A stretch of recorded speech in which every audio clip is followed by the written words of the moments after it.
Hello hello students, आप सभी का थिंकर्स 24x7 चैनल पर स्वागत है। और कैसे आप सब लोग? मैं आशा करती हूँ कि आप सभी बहुत अच्छे होंगे।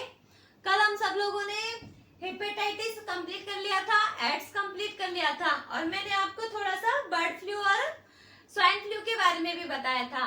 आज मैं फिर से बताती हूँ आपको बर्ड फ्लू और स्वाइन फ्लू के बारे में और फिर हम लोग इस टेबल को कंप्लीट करेंगे। आज हम लोग वायरस डिजीज कंप्लीट कर देंगे ताकि है ना फिर आगे नई डिजीज पर चलेंगे, जैसे फंगल डिजीज और प्रोटोजोन डिजीज। मैं आपको 1 बाय 1 सारी डिजीज कंप्लीट करवाऊंगी, बस आप वीडियो के लास्ट तक बने रहें और हमारे चैनल को सब्सक्राइब भी कर ले ताकि आपको आगे की वीडियोस मिलती रहे। ओके, तो फिर हम बर्ड फ्लू के बारे में बात करते हैं थोड़ी सी। बर्ड फ्लू इन्फ्लुएंजा वायरस से फैलता है। किससे फैलता है बेटा? बर्ड फ्लू इन्फ्लुएंजा वायरस से फैलता है। किसके द्वारा? सबसे पहले किसको संक्रमित करता है? पक्षियों को संक्रमित करता है। अब ये मानवों में कैसे फैलता है? जो व्यक्ति पक्षी पालन केंद्र के अंदर काम करते हैं या अधपका या अपका मीट खाते हैं, उन व्यक्तियों को इस बर्ड फ्लू होने की संभावना सबसे अधिक होती है।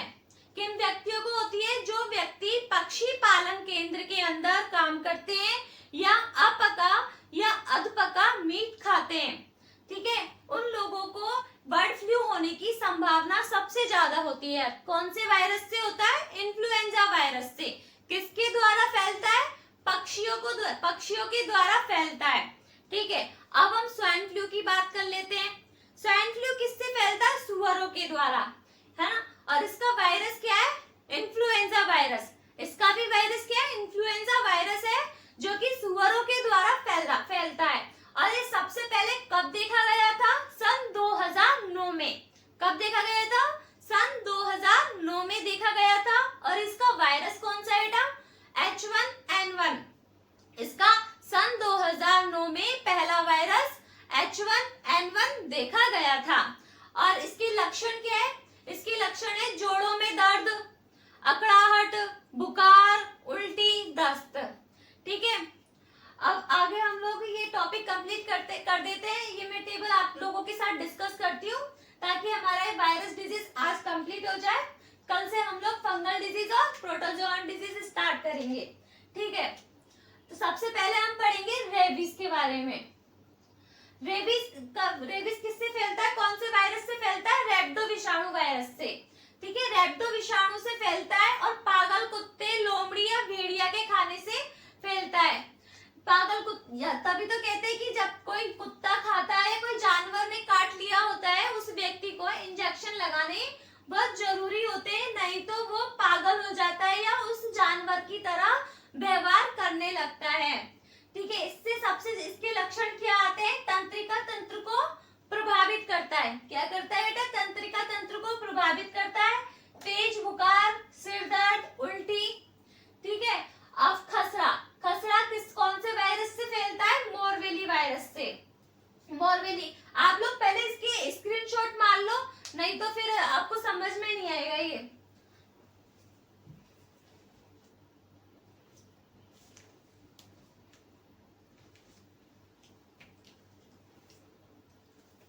ठीक है, सभी ने स्क्रीनशॉट ले लिया, ठीक है। फिर आगे बढ़ते हैं।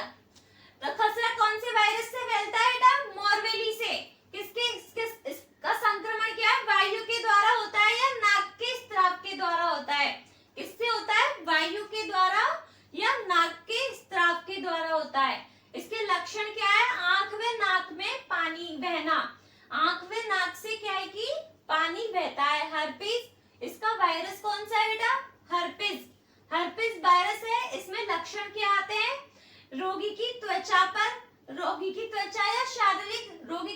या शारीरिक संबंध बनाने से फैलता है। कोई रोगी व्यक्ति जिसे ऑलरेडी हर्पीज हो रखा है, इसका पूरा नाम है हर्पीज जोस्टेरा, ठीक है।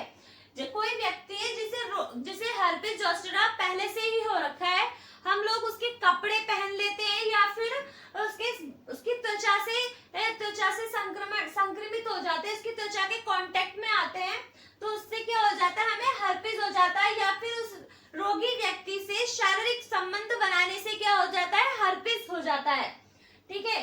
इसमें लक्षण क्या आते हैं? त्वचा पर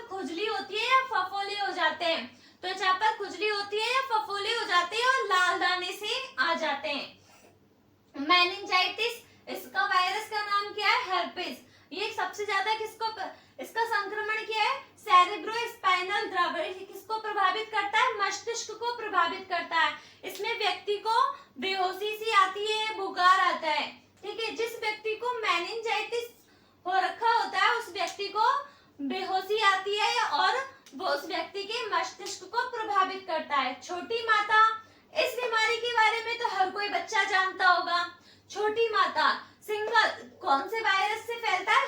सिंगल वायरस से। ठीक है, ये याद रखना बेटा, इसको स्टार मार्क लगा लो आप। और संक्रमित व्यक्ति के छूने से या कपड़े से फैलता है। आंखों में खुजली, जलन, ठीक है, इसके लक्षण है। आंखों में खुजली, जलन, शरीर पर फफोले आना, लाल चकत्ते आना, ये सारे किसके लक्षण हैं? छोटी माता के। हल्का बुखार भी आ जाता है, शरीर पर क्या आती है? पित्तिकाएं आ जाती है।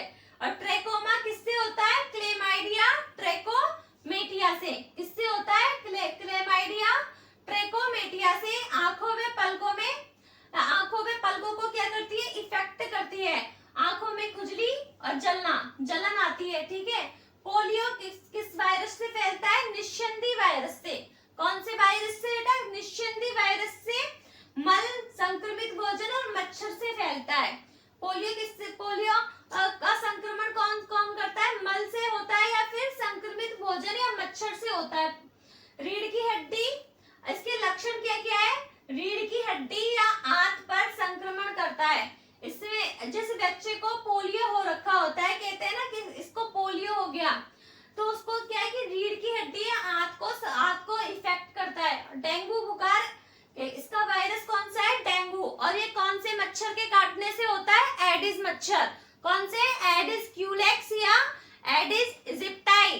ठीक है, हल्का बुखार, इसके लक्षण कौन से हैं? हल्का बुखार, हड्डियों तथा जोड़ों में दर्द, और अकड़ाहट, दस्त, उल्टी, ये सारे इसके डेंगू बुखार के लक्षण हैं। चेचक, इसका वायरस कौन सा है? विरोला वायरस। कौन सा वायरस है? विरोला वायरस। खांसने या छींकने से होता है। सिर, पीठ तथा कमर में दर्द होता है। एक गलसुआ जो मम्पस विषाणु से फैलता है, मम्पस वायरस से फैलता है, रोगी की लार से फैलता है। गलसुआ में क्या होता है कि गले पे सूजन आ जाती है, दर्द होता है, पानी नहीं पिया जाता है, खाना नहीं खाया जाता है। ठीक है, एक बीमारी इन्फ्लुएंजा वायरस, जो कि क्या है कि खांसने या छींकने से होती है। ठीक है, आज हमारा विषाणु जनित रोग कंप्लीट हो गया, वायरल डिजीज कंप्लीट हो गया। अब कल हम लोग फंगल डिजीज पढ़ेंगे और प्रोटोजोअन डिजीज पढ़ेंगे। ठीक है, आज की क्लास हम लोग यही खत्म करते हैं। आपको कंप्लीट टॉपिक इस टॉपिक के जैसे ये टॉपिक कंप्लीट होगा, आपको हमारे टेलीग्राम चैनल पर इसके नोट्स मिल जाएंगे। तो आप सभी हमारे टेलीग्राम चैनल थिंकर्स 24/7 चैनल पर जुड़ जाइए और आपको कंप्लीट एमसीक्यूज भी वही मिलेंगे। ठीक है, धन्यवाद आज के लिए।